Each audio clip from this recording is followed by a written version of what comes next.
कीचक वध महाभारत पांडवों को मत्स्य नरेश विराट की राजधानी में निवास करते हुए 10 माह व्यतीत हो गए। सहसा एक दिन राजा विराट का साला कीचक अपनी बहन सुदेशना से भेंट करने आया। जब उसकी दृष्टि सैरंध्री द्रौपदी पर पड़ी तो वह काम पीड़ित हो उठा तथा सैरंध्री से एकांत में मिलने के अवसर की ताक में रहने लगा। द्रौपदी भी उसकी कामुक दृष्टि को भांप गई। द्रौपदी ने महाराज विराट एवं महारानी सुदेशना से कहा भी कि कीचक मुझ पर कुदृष्टि रखता है। मेरे 5 गंधर्व पति हैं, एक न एक दिन वे कीचक का वध देंगे। किंतु उन दोनों ने द्रौपदी की बात की कोई परवाह न की। लाचार होकर एक दिन द्रौपदी ने भीमसेन को कीचक की कुदृष्टि तथा कुविचार के विषय में बता दिया। द्रौपदी के वचन सुनकर भीमसेन बोले, हे द्रौपदी, तुम उस दुष्ट कीचक को अर्धरात्रि में नृत्यशाला मिलने का संदेश दे दो। नृत्यशाला में तुम्हारे स्थान पर मैं जाकर उसका वध कर दूंगा। सैरंध्री ने बल्लभ भीमसेन की योजना के अनुसार कीचक को रात्रि में नृत्यशाला में मिलने का संकेत दे दिया। द्रौपदी के इस संकेत से प्रसन्न कीचक जब रात्रि को नृत्यशाला में पहुंचा तो वहां पर भीमसेन द्रौपदी की एक साड़ी से अपना शरीर और मुंह ढक कर वहां लेटे हुए थे। उन्हें सैरंध्री समझकर कमोत्तेजित कीचक बोला, हे प्रियतमे, मेरा सर्वस्व तुम पर न्यौछावर है। अब तुम उठो और मेरे साथ रमण करो। कीचक के वचन सुनते ही भीमसेन उछलकर उठ खड़े हुए और बोले, रे पापी, तू सैरंध्री नहीं अपनी मृत्यु के समक्ष खड़ा है। ले अब परस्त्री पर कुदृष्टि डालने का फल छक। इतना कहकर भीमसेन ने कीचक को लात और घूंसों से मारना आरंभ कर दिया। जिस प्रकार प्रचंड आंधी वृक्षों को झकझोर डालती है, उसी प्रकार भीमसेन कीचक को धक्के मार मार कर सारी नृत्यशाला में घुमाने लगे। अनेक बार उसे घुमा घुमा कर पृथ्वी पर पटकने के बाद अब महाभारत पांडवों का राज्य लौटाने का आग्रह और दोनों पक्षों की कृष्ण से सहायता की मांग राजा सुशर्मा तथा कौरवों को रणभूमि से भगा देने के बाद पांडवों ने स्वयं को सार्वजनिक रूप से प्रकट कर दिया। उनका असली परिचय पाकर राजा विराट को अत्यंत प्रसन्नता हुई और उन्होंने अपनी पुत्री उत्तरा का विवाह अर्जुन के पुत्र अभिमन्यु के साथ बड़े ही धूमधाम के साथ कर दिया। इस विवाह में श्री कृष्ण तथा बलराम के साथ ही साथ अनेक बड़े बड़े राजा महाराजा भी सम्मिलित हुए। अभिमन्यु के विवाह के पश्चात पांडवों ने अपना राज्य वापस लौटाने के उद्देश्य से श्री कृष्ण को अपना दूत बनाकर हस्तिनापुर भेजा।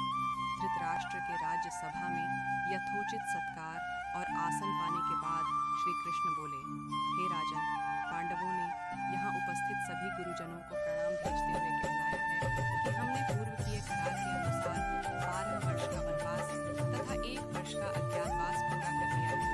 अब आप हमें दिए वचन के अनुसार हमारा आधा राज्य लौटा दीजिए। श्री कृष्ण के वचनों को सुनकर वहां उपस्थित भीष्म, विदुर, द्रोण आदि गुरुजनों तथा परशुराम, कण्व आदि महर्षिगणों ने धृतराष्ट्र को समझाया कि वे धर्म तथा न्याय के मार्ग में चलते हुए पांडवों को उनका राज्य तत्काल लौटा दें। किंतु उनकी इस समझाइश को सुनकर दुर्योधन ने अत्यंत क्रोधित होकर कहा, ज्येष्ठ पुत्र होने के नाते इस राज्य पर मेरे पिता धृतराष्ट्र का अधिकार था, किंतु उनके अंधत्व का लाभ उठाकर चाचा पांडु ने राज सिंहासन पर अधिकार कर लिया। मैं महाराज धृतराष्ट्र का ज्येष्ठ पुत्र हूँ, अतः इस राज्य पर मेरा और केवल मेरा अधिकार है। मैं पांडवों को राज्य तो क्या, सुई की नोक के बराबर भी भूमि देने के लिए तैयार नहीं हूँ। यदि उन्हें अपना राज्य वापस चाहिए तो वे हमसे युद्ध करके उसे प्राप्त कर लें। शांति दूत श्री कृष्ण, महाभारत धर्मराज युधिष्ठिर 7 अक्षौहिणी सेना के स्वामी होकर कौरवों के साथ युद्ध करने को तैयार हुए। पहले भगवान श्री कृष्ण परम क्रोधी दुर्योधन के पास दूत बनकर गए। उन्होंने 11 अक्षौहिणी सेना के स्वामी राजा दुर्योधन से कहा, राजन, तुम युधिष्ठिर को आधा राज्य दो या उन्हें 5 ही गांव अर्पित कर दो, नहीं तो उनके साथ युद्ध करो। श्री कृष्ण की बात सुनकर दुर्योधन ने कहा, मैं उन्हें सुई की नोक के बराबर भूमि भी नहीं दूंगा। हाँ, उनसे युद्ध अवश्य करूंगा। ऐसा कहकर वह भगवान श्री कृष्ण को बंदी बनाने के लिए उद्यत हो गया।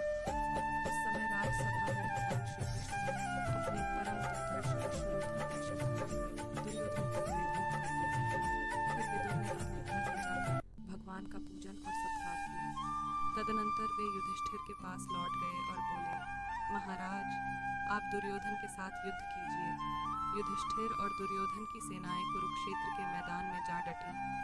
अपने विपक्ष में पितामह भीष्म तथा आचार्य द्रोण आदि गुरुजनों को देखकर अर्जुन युद्ध से विरत हो गए। तब भगवान श्री कृष्ण ने उनसे कहा, पार्थ, भीष्म आदि गुरुजन शोक के योग्य नहीं है। मनुष्य का शरीर विनाशशील है, किंतु आत्मा का कभी नाश नहीं होता। यह आत्मा ही परब्रह्म है। मैं ब्रह्म हूँ। इस प्रकार तुम उस आत्मा को समझो।